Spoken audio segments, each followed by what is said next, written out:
میرے دوستو، اسلام نے طہارت اور پاکیزگی کی اہمیت پر بہت زور دیا ہے۔ چنانچہ حضور علیہ السلام نے ارشاد فرمایا، الطہور نصف الایمان، پاک اور صاف رہنا یہ آدھا ایمان ہے۔ میرے دوستو، پاکی اور طہارت کا اہتمام کرنا یہ بہت بڑی اسلام کی اہمیت کی بات ہے۔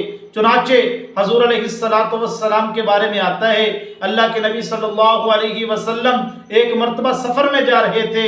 اللہ کے نبی کا گزر دو قبروں کے پاس سے ہوا۔ حضور علیہ السلام نے اپنے صحابہ سے فرمایا، میرے صحابہ، ان دو قبر والوں کو عذاب قبر ہو رہا ہے۔ اللہ کے نبی علیہ السلام کے صحابہ نے پوچھا، یا رسول اللہ کیوں؟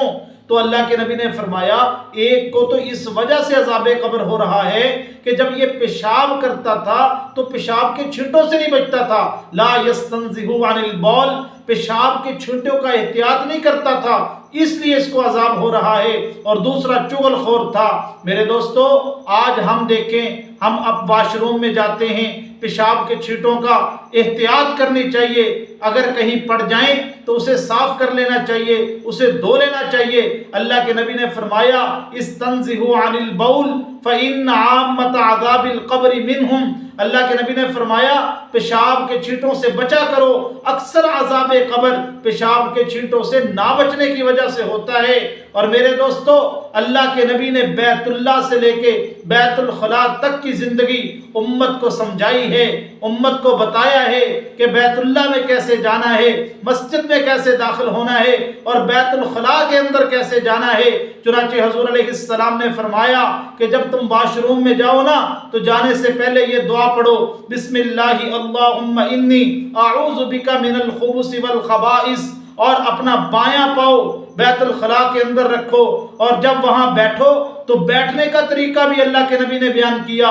فرمایا، لا تستقبلوا القبلہ ولا تستدبروها، نہ قبلے کی طرف پیٹ کر کے بیٹھو، نہ قبلے کی طرف چہرہ کر کے بیٹھو، بلکہ ایک حدیث مبارکہ کے اندر تو آتا ہے، اللہ کے نبی علیہ السلام کے ایک صحابی ہیں حضرت سلمان فارسی رضی اللہ تعالیٰ عنہ، کہتے ہیں کہ مجھے ایک مرتبہ مشرکین نے، یہودیوں نے تنزیہ طور پہ کہا کہ بتاؤ تمہارے نبی صلی اللہ علیہ وسلم تمہیں ہر چیز سکھاتے ہیں؟ میں نے کہا جی ہر چیز سکھاتے ہیں۔ انہوں نے کہا اچھا، پھر تمہارے نبی نے تمہیں واش روم میں جانے کا طریقہ بھی سکھایا ہے؟ انہوں نے یہ ٹیچر کے طور پہ حضرت سلمان فارسی کو کہا۔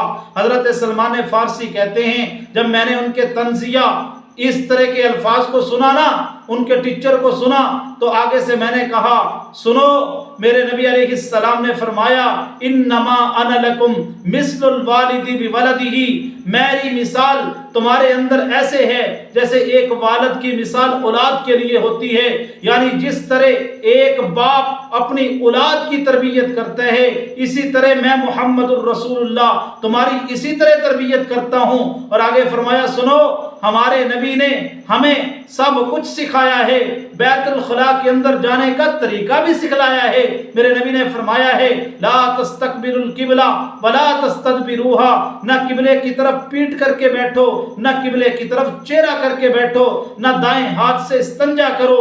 میرے دوستو، بلکہ میں ایک کتاب کے اندر واقعہ پڑھ رہا تھا، اس کے اندر لکھا تھا، اللہ نے اسی بات کے اوپر ایک انسان کی بخشش اور مغفرت فرما دی کہ وہ جب بھی تھوکتا تھا قبلے کی طرف نہیں تھوکتا تھا۔